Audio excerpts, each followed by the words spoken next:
In a world where millions are starving, America has become the breadbasket as well as the arsenal of democracy. Our farmlands and ranges must produce more food than ever before to supply our own needs and to help our fighting allies.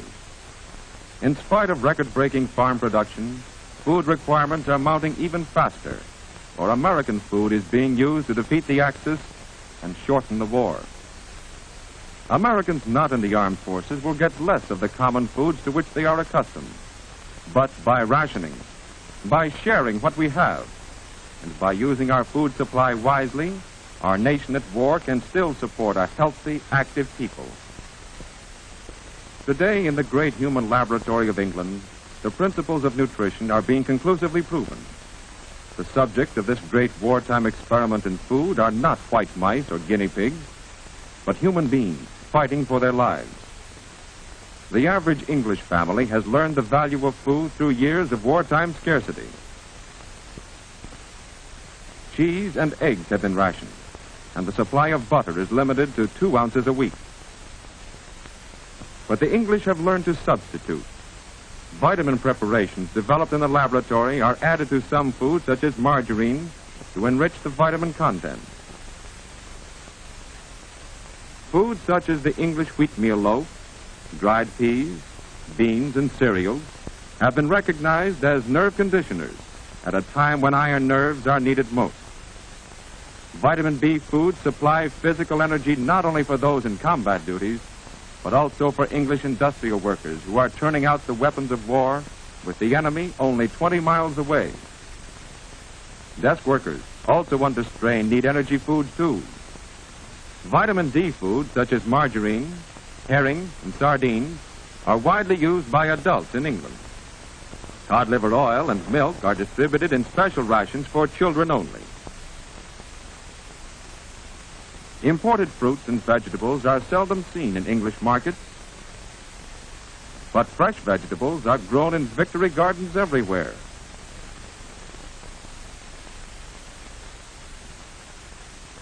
Old and young alike are mobilized for the job, so that the home production of food in Britain has almost doubled. Since the outbreak of the war, 6 million additional acres of English soil have been put under cultivation. No patch is too small to start growing. Soldiers, when off duty, tend their own little plots in the shadow of their guns. For them, food is ammunition. A part of the food grown in English victory gardens is contributed to community kitchens, where balanced, nutritious meals are prepared for all. Because they are learning to use their food supply carefully, many people of Britain are better fed today than ever before. We in the United States have not had our food supplies bombed, burned, or torpedoed. Yet, many Americans are starving not for lack of food, but because of poor eating habits. In this restaurant, patrons could order nutritious food, but too many don't. Same today, miss? Yeah, I guess so. Draw 1, 2 sinkers. Too many people eat the same kind of foods every day. Eat without pleasure, without variety, as a matter of routine. Quick lunches are the order of the day, and most of these are inadequate. Malnutrition resulting from habitual poor diet saps the strength of American manpower. Inefficiency results. In many cases, production has been slowed down because of layoffs and illness among workers who lack the physical stamina that good food can build. A large proportion of defense workers suffer from unsuspected physical defects associated directly or indirectly with malnutrition. The strain of long, hard hours of work has increased the number of breakdowns. In Army induction centers all over the nation, examining doctors found rejectees starved for the foods to give them the steady nerve, the clear eye, the strength of bone and muscle to fight and win a war. Today, through the work of government and other agencies, millions of American workers are learning the simple facts of proper diet and a nationwide nutrition program. Dr. Thomas Parent, Surgeon General of the United States Public Health Service. Good nutrition and good health are inseparable. No one can do his full part in the war effort without good health. Realizing this fact, government agencies have joined in a national nutrition program and are working with your state, county, and city nutrition committees in their attack on local nutrition problems. You can help just by helping yourself to the right food. Make a real effort to choose a nutritious diet every day. To do this, every citizen should have a down-to-earth working knowledge of modern nutrition. Resolve now to study the daily nutritive requirements recommended by the National Nutrition Program. Study, too, the nutritive values of the many foods now available.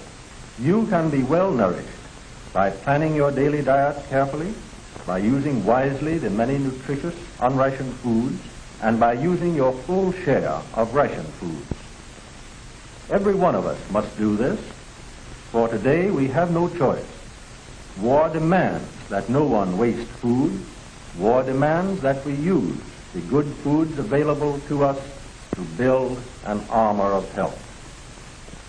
Appetite alone is not a safe guide to good nutrition. To teach the simple facts of good eating, public nutrition classes have been set up in churches, schools, and factories.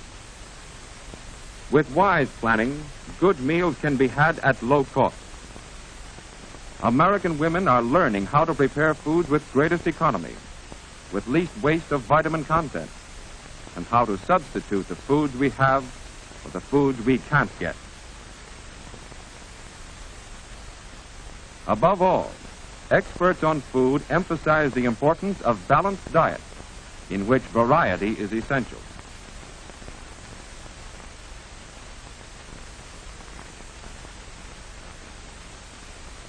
Every American worker should have 3 square meals each day, including foods such as milk and foods made with milk, eggs or other protein foods, and vitamin B foods such as cereal and whole wheat or enriched white bread.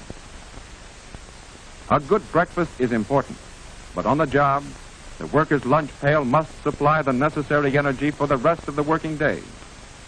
Sandwiches of meat or peanut butter can be made more appetizing if fresh lettuce is included.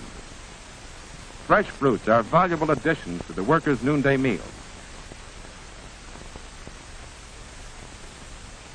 In the evening, chicken, fish, liver, or sweetbreads are excellent main dishes, with green leafy salad and cooked vegetables such as peas or carrots. Milk, fruit, and vegetables are basic protective foods for Americans working longer, harder hours in offices and factories.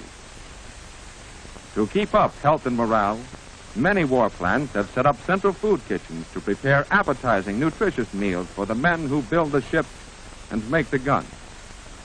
Whole wheat and enriched white bread are used in sandwiches with cheese, peanut butter, and different kinds of meat. The average worker needs twice as much green vegetables and fruits as he now consumes. So on the menu of most kitchens are vegetables such as carrots, spinach, cauliflower, and lima beans, and other inexpensive and often overlooked dishes such as squash, parsnips, and hot soups and stews, rich in many food essentials. Good foods can increase the worker's efficiency on the job, reduce accidents, waste, and absenteeism due to inadequate diet. The men of our armed forces eat 1/4 more food than they did in civilian life. And in the same way, workers transferring to war jobs from less strenuous work need better food and more of it. At work or at home, in restaurants and cafeterias, in their selection of foods, American workers choose the way to good or to poor health, build or undermine the strength of our nation. Eventual victory in this war may depend on what we eat. And given the national will to do it, we can build here in America a tougher, more vigorous nation. A nation with better morale and greater strength of mind than the world has ever known. Food can build a new America.